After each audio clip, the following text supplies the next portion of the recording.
Blue মানে পরিষ্কার নীল আকাশ, আকাশ পরিষ্কার, অথচ হুট করে বজ্রপাত বা বোল্ট পড়া মানেই হচ্ছে অপ্রত্যাশিত বিপদ। তাই বলা যায় a bolt from the blue মানে বিনা মেঘে বজ্রপাত।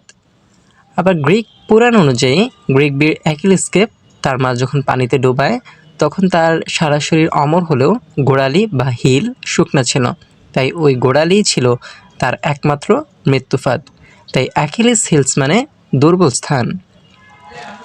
মাছকে পানি থেকে ডাঙায় তুললে সে যেমন ছটফট করে, আমরা অচেনা পরিবেশে গেলে তেমনই বোধ করি। তাই বলা যায় এই ফিশ আউট অফ ওয়াটার মানে হচ্ছে অস্বস্তিকর অবস্থা। একটা হাঁস যখন উড়ছে না বরং এক জায়গায় বসে বা সিটিং আছে, তাকে শিকার করা খুব সহজ। বা একটা হাঁস সাঁতার কাটছে না, উঠছে না বললে তো ভুল হবে, হাঁস তো এমনিতে উঠতে পারে না। তার মানে যখন হাঁস একটা জায়গায় সিটিং বা বসে থাকে তখন তাকে শিকার করা খুব সহজ। তার মানে এ সিটিং ডাক অর্থ সহজ লক্ষ্যবস্তু।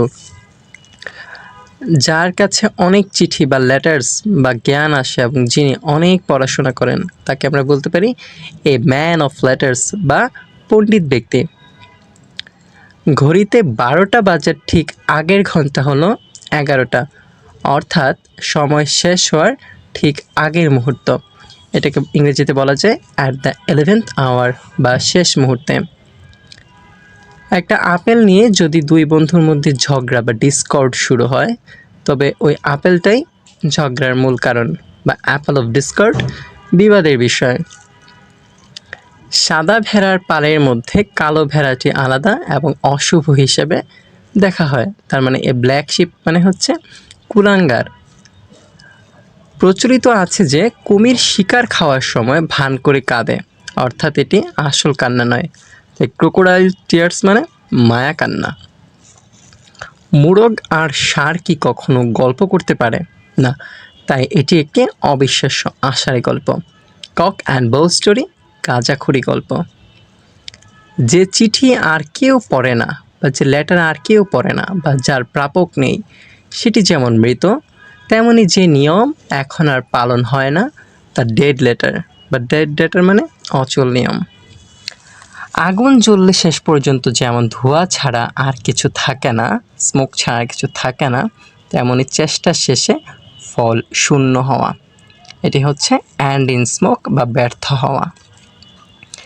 গ্যাপ মানে গাল গল্প। সৃষ্টিকর্তা প্রদত্ত কথা বলার চমৎকার ক্ষমতাকে বলা হয় এই উপহার। গিফট অফ দ্য গ্যাপ মানে বাকপটুতা। বাদাম বা নাট যদি খুব শক্ত হয় তবে তা ভাঙা যেমন কষ্টের, তেমনি কোনো কঠিন সমস্যা সমাধান করাও কঠিন। তাই হার্ড নাট টু ক্র্যাক মানে হচ্ছে কঠিন সমস্যা। সাদা কাগজে কালো কালিতে লিখলে তা চিরস্থায়ী প্রমাণ হয়ে যায়। মুখের কথার চেয়ে এটি বেশি শক্তিশালী। তাই ইন ব্ল্যাক অ্যান্ড হোয়াইট মানে হচ্ছে লিখিতভাবে। জঙ্গলে শিকার করার পর সিংহ সবচেয়ে বড় অংশটি খেয়ে নেয়, তাই বড় অংশ মানেই লায়ন শেয়ার। লায়ন শেয়ার মানে সিংহভাগ। মেইডেন মানে কুমারী বা একদম নতুন। কেরিয়ারের একদম প্রথম ভাষণ মানে হচ্ছে মেইডেন স্পিচ বা প্রথম বক্তৃতা।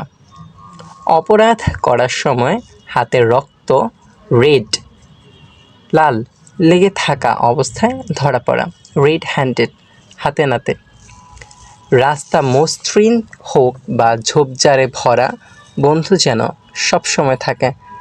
ঝোপঝাড়ে ভরা মানে ঠিক, রাস্তা মসৃণ মানে থিন।